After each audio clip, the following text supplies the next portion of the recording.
It's no secret that Halle Berry is a phenomenal actress. I personally have enjoyed every performance I've seen her give.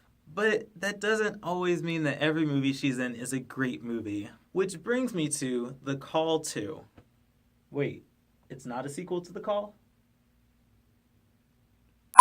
Which brings me to the film Kidnap. Now don't get me wrong, I enjoyed watching the movie. It's one of those movies where you know what's going to happen and you know how it's going to end, but you just kind of go along with it anyway. Like I said, Halle Berry is a great actress and she does her part in this movie very well. If you've seen the movie The Call, it's very similar. A kid gets abducted, she makes it her mission to retrieve the kid, and in the process becomes a certified badass. Of course, the difference here in Kidnapped is the child being abducted is her kid, and the movie kind of shows and demonstrates the lengths that this mother would go through to get her kid back. Like The Call, the premise here in Kidnap is super thin. In fact, one of my gripes is that a major portion of the movie is Halle Berry stressing behind a steering wheel. And sure, that's fun for like 10 minutes, 15 minutes, but about half an hour into it, 35 minutes into it, I'm like, can we get something else happening now? I'm confident Chrysler has no gripes with how awesome Halle Berry makes their little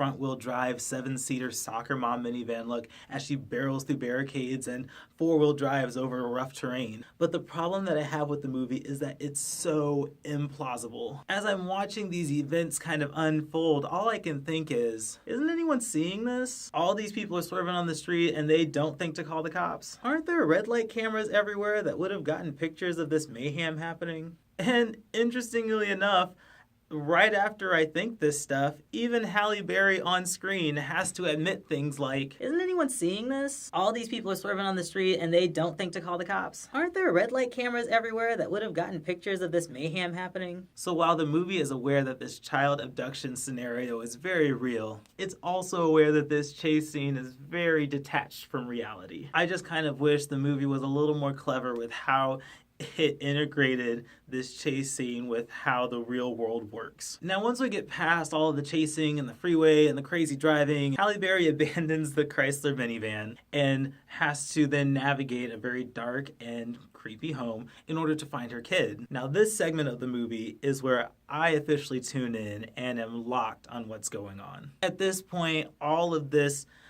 implausibility that's mounted in my head has dissipated and I am fully invested and wondering what's going to happen next. This movie isn't really hiding how the conclusion works out.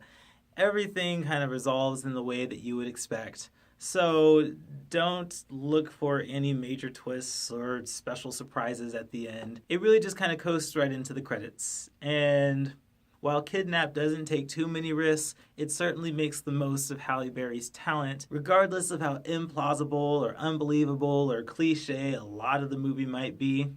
It still gives you a reason to believe that these kidnappers really did mess with the wrong mother. I'm Thomas with ForReel Movie News and Reviews. Make sure to check out our website for more movie reviews. That's moviesforreal.net. Also be sure to find us on social media, Facebook, Twitter, and Instagram at moviesforreal. And finally, make sure to hit subscribe on our YouTube channel. That way you get all the updates on when we upload new movie news and reviews. Until next time, I'll see you later.